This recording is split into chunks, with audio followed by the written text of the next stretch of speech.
Robin Gosens finalmente inizia a trovare spazio nell'Inter. Ieri contro il Viktoria Pilsen, seconda gara da titolare nel giro di circa 7 giorni dopo l'esordio contro il Bayern Monaco. Partita non super positiva, ma che secondo me ci ha dato qualche indicazione per valutare il suo percorso nell'Inter da quando è arrivato fino ad ora e per provare ad immaginare dei possibili sviluppi di come poterlo sfruttare al meglio e quindi provare a far tornare il vero Gosens, quello che abbiamo visto all'Atalanta, o comunque una forma che gli si avvicini e che lo renda quindi un giocatore anche molto importante per questa Inter. Ben ritrovati e ben ritrovate amiche e amici passione interisti. Oggi un contenuto un po' diverso. Di solito il giorno dopo il match vi offriamo un'analisi più a freddo della partita. Oggi abbiamo deciso di proporvi in parte quello, ma incentrato molto sulla figura di Robin Gosens. Mi appoggerò alla partita come una sorta di base per offrirvi appunto un giudizio mio sul tedesco e provare a capire come, vi dicevo un attimo fa, come immaginare un'evoluzione del suo impatto e del suo apporto all'interno di questa Inter. Ieri, dicevamo, è stata una partita abbastanza tranquilla per tutti in generale, quindi non la utilizzerei come particolare fonte di risposte rispetto alla prova di Gosens, così come di praticamente nessun altro, però ho visto un paio di cose che mi sono appuntato e che volevo sottoporvi per parlarne all'interno di questo contenuto. Quindi, prima di partire, come sempre, un mi piace al contenuto e un'iscrizione al canale, così non vi perdete tutti i prossimi, anche le dirette partite che continueranno come ad ogni match, appunto, della nostra Inter. Allora, parto con qualche piccola indicazione. Vi dicevo che mi sono appuntato dalla partita di ieri e che secondo me può essere utilizzata come base per cominciare questo discorso. All'intervallo c'erano già delle statistiche interessanti rispetto alla prova di Gosens, che era uno dei primi della squadra come chilometri percorsi, ma uno degli ultimi come palloni toccati. Qui ringrazio anche il nostro Aldo, abbonato al club di Passione Inter, che poi in diretta ci ha riportato questa statistica che è secondo me molto interessante, perché come diceva lo stesso Aldo ci testimonia come il giocatore comunque cerchi diciamo di entrare nel vivo del gioco, corra molto, i famosi problemi fisici che qualcuno ipotizzava per quanto riguarda Gosens. I numeri non sembrano confermarseli, poi comunque fra poco ci torno su questo tema, ma allo stesso tempo la squadra evidentemente non lo vede ancora come un ingranaggio perfetto all'interno del meccanismo di gioco e la testimonianza sono proprio i pochi palloni toccati. Ha giocato per 90 minuti e io francamente l'ho visto mentalmente in partita fino alla fine, nonostante, come dicevo, un match con ritmi molto lenti, una partita che non è mai decollata e quando l'Inter è riuscita a passare in vantaggio non ha mai avuto nemmeno la paura di ricevere magari un pareggio, quindi è stata una partita abbastanza tranquilla. Però io ho visto una cosa importante nella prova di Gosens, soprattutto nel primo tempo. Più di una volta allora innanzitutto più di una volta ha fatto dei tagli andando verso il centro, come spesso l'anno scorso facevano Perisic e Dumfries quando gli attaccanti svuotavano l'area o comunque venivano ad accorciare, gli esterni spesso si accentravano o per ricevere il lancio lungo di Handanovic o comunque per occupare quella porzione di campo.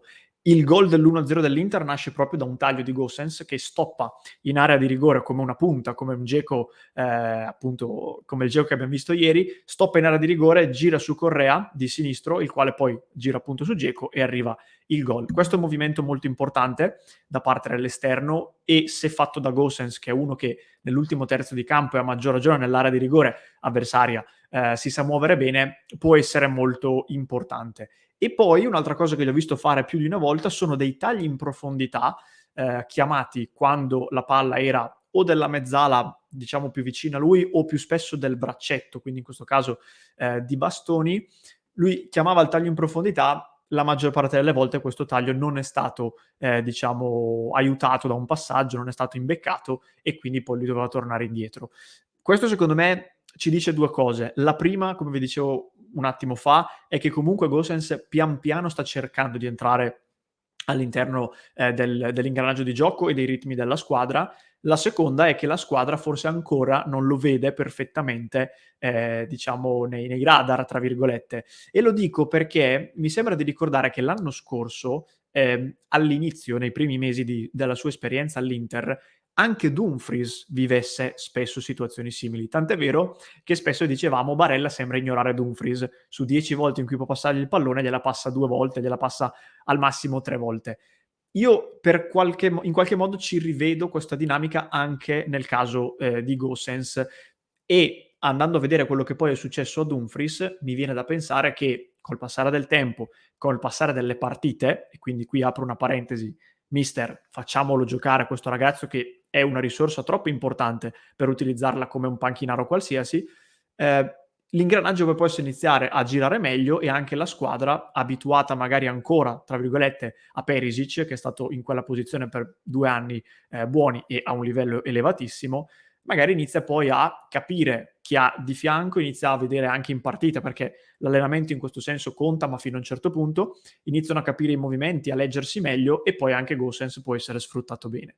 Infatti, nella gara di ieri, gli stessi tagli che ho visto fare a Gosens li ha fatti anche Dumfries dall'altra parte, il quale però è stato imbeccato molto di più. E quindi questo mi porta ad avvalorare la tesi che vi ho appena detto. Poi chiaramente lo vedremo con il passare del tempo.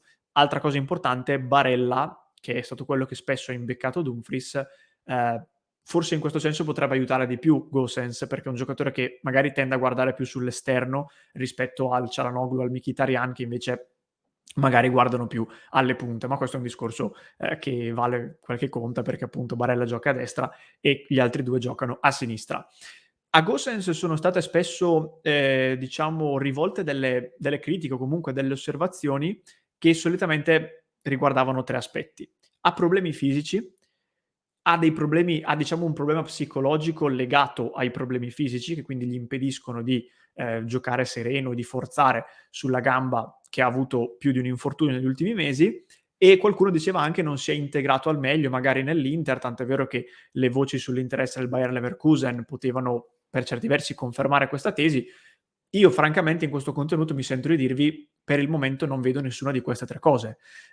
Dal punto di vista fisico, dicevamo prima, i numeri dicono che comunque Gosens fisicamente c'è, in allenamento ci dicono di un Gosens che è perfettamente nella norma come parametri, si allena molto bene e quando gioca comunque macina chilometri, quindi non è un problema secondo me fisico, almeno in questo momento.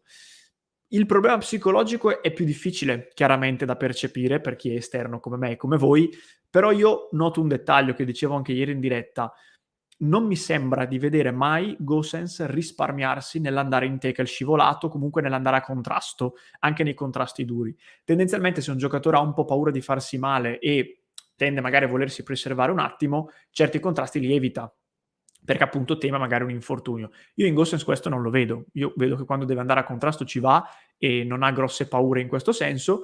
L'integrazione nel gruppo Inter, boh, io vedo che nelle interviste lui quando parla è sempre entusiasta e sempre carico.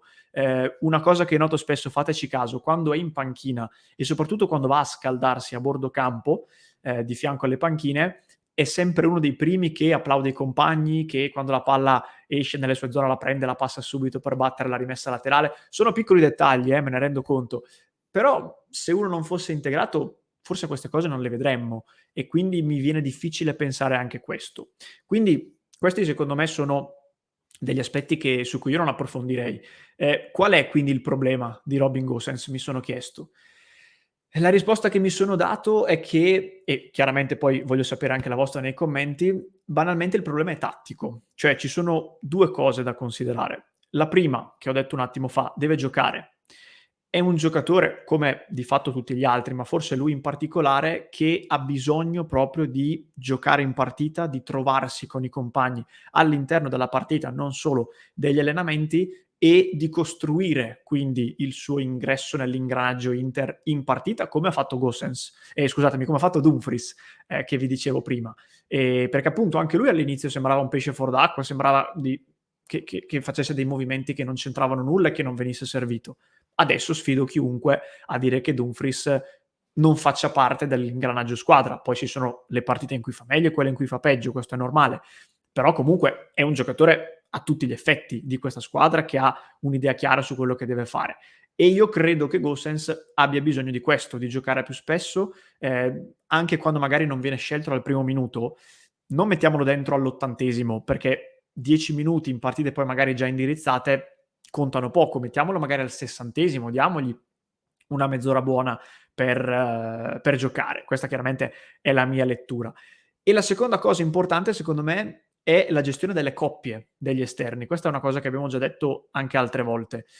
Io credo che per il momento, per come sono fatti ora, poi un giocatore può sempre evolvere, Dumfries e Gosens abbiano caratteristiche troppo simili e che quindi questo porta innanzitutto l'Inter a non avere una varietà sulla fascia, cosa che l'anno scorso invece accadeva con Perisic, che era molto diverso da Dumfries.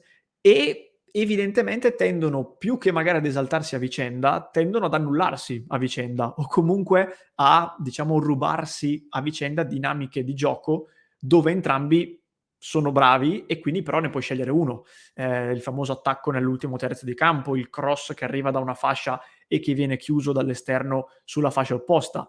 È stato molto più facile, per esempio, l'anno scorso giocare con Perisic in funzione di Dumfries e viceversa, che quest'anno giocare con Dumfries in funzione di Gosens o anche Gosens in funzione di Dumfries. L'ideale, e questo mi rendo conto che non è possibile, sarebbe avere Di Marco a destra, quindi un giocatore con le caratteristiche di Federico, destro di piede, che possa giocare a destra.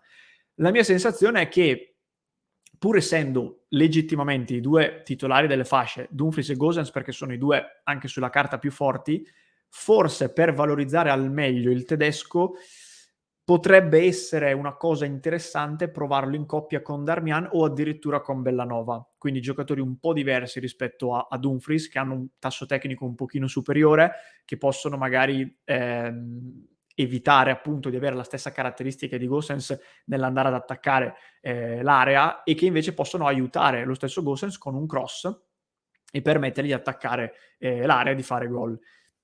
Si potrebbe provare, io spero che prima o poi questa cosa la si faccia e lo si possa vedere, perché credo che almeno in questa fase di stagione in cui magari Gosens poi lavorando può sempre migliorare, come dicevo, e può anche cambiare alcuni aspetti del suo gioco, però per com'è adesso forse usare Darmian o Bellanova in coppia con lui potrebbe essere un modo perlomeno per vederlo valorizzato in quelli che sono i suoi aspetti migliori e quindi vederlo avere un impatto in termini di assist, in termini di gol, perché Gosens è un giocatore affidabile anche quando magari non è appunto non fa gol e non fa assist, ha comunque delle caratteristiche che ti portano a sentirti sicuro nell'avere uno così sulla sinistra, secondo me.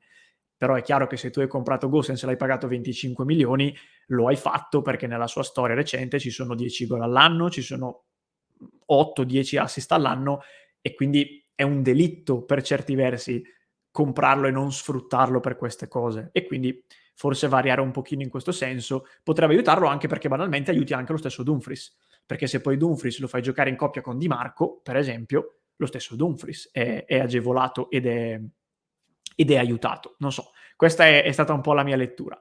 Questo è il mio discorso, non so se sono stato chiaro, spero di sì. Vi chiedo chiaramente di lasciare un mi piace al contenuto e soprattutto di farmi sapere nei commenti cosa ne pensate. Sono molto curioso di leggere le vostre opinioni e di dibattere appunto nei commenti. Se volete poi approfondire tutti questi temi e continuare il dibattito anche al di fuori di questo contenuto, vi ricordo il club di Passione Inter, www.passioneinter.club, per unirvi alla nostra community e sostenere anche il progetto Passione Inter. Ed infine, se mi stai seguendo in podcast, in descrizione ti lascio il commento a caldo di Viktoria Pilsen Inter con tutti gli approfondimenti di cui abbiamo parlato con il nostro Lorenzo, e se invece mi stai seguendo su YouTube il link ti compare qui di fianco, quindi clicca e fammi sapere cosa ne pensi anche nei commenti.